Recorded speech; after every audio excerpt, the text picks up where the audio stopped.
السلام عليكم، اهلا بيكم شباب في فيديو جديد على القناة. وان شاء الله النهاردة احنا هنعمل فيديو مميز جدا. الفيديو اللي فات كنا رفعنا مشروع على الجيت هاب، لكن ان شاء الله في الفيديو ده هنعرف ازاي ان احنا نعمله داونلود عندنا على الجهاز عشان نقدر نشتغل عليه. طبعا وليكن ان انت رفعت المشروع ده، واحد بقى تاني هيبتدي ينزله علشان يشتغل عليه.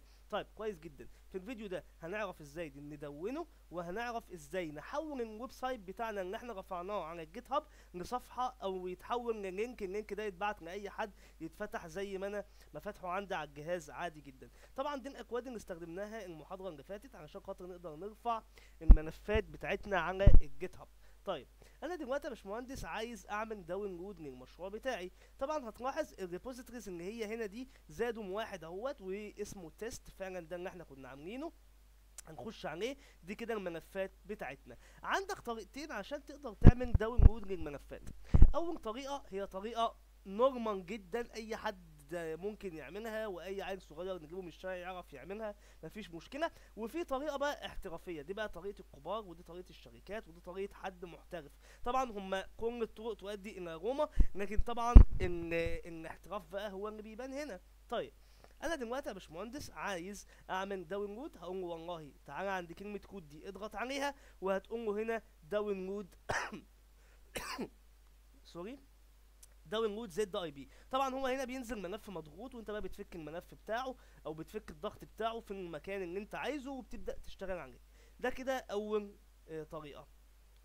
طيب تاني طريقة عندنا يا جماعة ألا وهي إن أنا مثلا هاجي هنا، والله يا هندسة ده مثلا المكان اللي أنا عاوز أشتغل فيه أهوت. أنا هعمل فولدر جديد اسمه مثلا جيت هاب.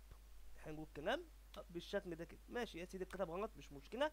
طيب هبدأ هنا يا باشمهندس أعمل إيه؟ هبدأ أقول والله أنا عايز أجيت باش هير. حلو الكلام. أفتح طبعا أنا الكوماند لاين الجميلة دي كده، وأقول له يا باشمهندس والله أنا عاوز أعمل حاجة حلوة أوي.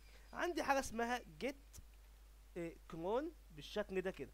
طيب جيت كلون هنا يا جماعه المفروض ان انا بديله المسار بتاع الفايل بتاعي او الريبوزيتوري بتاعي على الجيت هاب، وهو بيجيب يحمل من عليه الملفات كلها. تعال نشوف هنعمل الكلام ده ازاي. انا هنا هضغط على كلمه كود، وهبدا اخد كوبي من اللينك ده يا جماعه، اللينك الخاص بالريبوزيتوري بتاعي او الملفات بتاعتي دي على الجيت هاب. هبدا اقول له هنا والله بيست بالشكل ده كده، وابدا اضغط انتر. هنا بيقول له هنا كلوننج انتو تيست. بدأ فعلا يا جماعه هو هنا يحمل الملفات بتاعتي.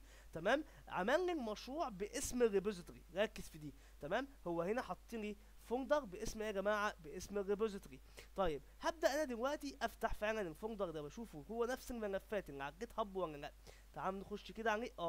مش مهندس، ده هو فعلا نفس الملفات بتاعته. وادي فولدر ان ايمجز، وادي الاندكس. افتحوا كده يا هندسه شوفوا كده شغال ولا لا. فعلا شغال اهو، نفس ايه يا جماعه؟ نفس كل حاجه بالظبط. يبقى انا كده يا شباب قدرت ان انا عن طريق الجيت كلون. تعال مثلا نفتح هنا البوش هير تاني اهوت جيت كلون، واديته مسار الملف او مسار الريبوزيتوري بتاعي على الجيت هاب، وبدا هو يحمل لي الملفات بتاعتي. هي دي يا جماعه الطريقه الاحترافيه اللي احنا عايزين نتعلمها، عشان حتى كمان ايدنا تاخد على الكوماند لاين، وايدنا تاخد على كتابه اكواد الجيت هاب.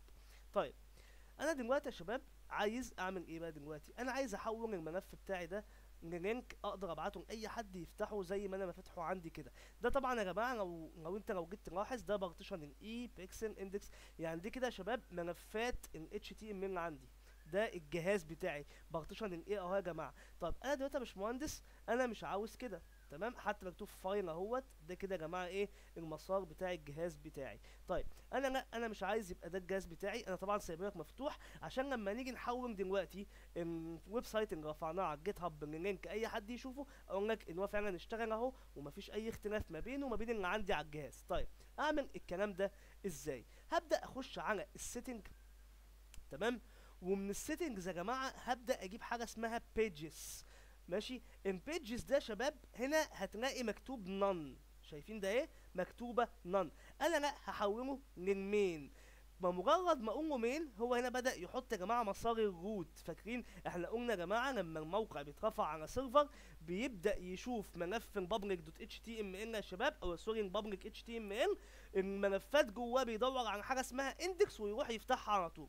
هنا الروت ده بمثابه بابليك اتش تي ام ال بالظبط. حلو الكلام. طيب هقوم له سيف، وهبدا استنى يعني دقيقه، من دقيقه لدقيقتين بالكتير، وهبدا اعمل ريفرش. هتلاقي فيه تحول معايا لينك هنا. طبعا انا هوقف الفيديو دقيقه وبعد كده نرجع نعمل ريفرش مع بعض ونشوفوا اداني اللينك فعلا ولا لا.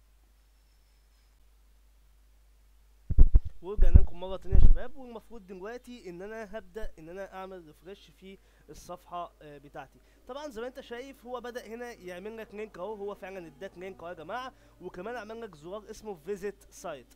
طيب لو رحت دلوقتي يا شباب، رحت زرت الفيزيت سايت، زرت السايت بتاعي، هتلاقيه فعلا هو وداك لصفحه الاندكس دوت اتش تي ام ال. لاحظ كده ان هو عملها لك بقى يا جماعه، بص كده ركز، اتش تي تي بي اس علي كيرن براكتس، ده اللي هو اسم الاكونت بتاعي دوت جيت هاب دوت اي او. ده كده يا جماعه، ده كده اسم الاكونت بتاعي، علي كيرن براكتس ده اسم الاكونت بتاعي، سلاش تيست ده يا جماعه اسم الريبوزيتوري اللي انا كريته معاكم. حلو الكلام. طيب وبعد كده قال لي سلاش، وبعد كده دور على صفحه اسمها index دوت اتش تي ام ال، وفعلا راح فتحها عندي. المفروض دلوقتي لو خدتوا اللينك ده كده بعتوا لاي حد فيكم، وجه هو هنا كده راح زار اللينك ده، هيفتحوا فعلا يا جماعه ايه الويب سايت بتاعه. ده كده يا شباب الطريقه ازاي تحول الويب سايت بتاعك علشان خاطر لينك اي حد يقدر يشوف الويب سايت بتاعك ويتفرج عليه، سواء انت بتقدم مثلا في سي في، سواء انت مثلا بتقدم في شركه بتديله السي في، بتديله سابقه الاعمال بتاعتك، بتعمل لنفسك بورتفوليو بتحط اللينكات دي فيه ايا كان. فانت عرفت الطريق او النظام بيكون ماشي ازاي. شكرا جدا ليكم، ما تنسوش سبسكرايب للقناه وشير الفيديو وتفعيل الجرس عشان يوصلك كل جديد من فيديوهاتنا. والسلام عليكم ورحمه الله وبركاته.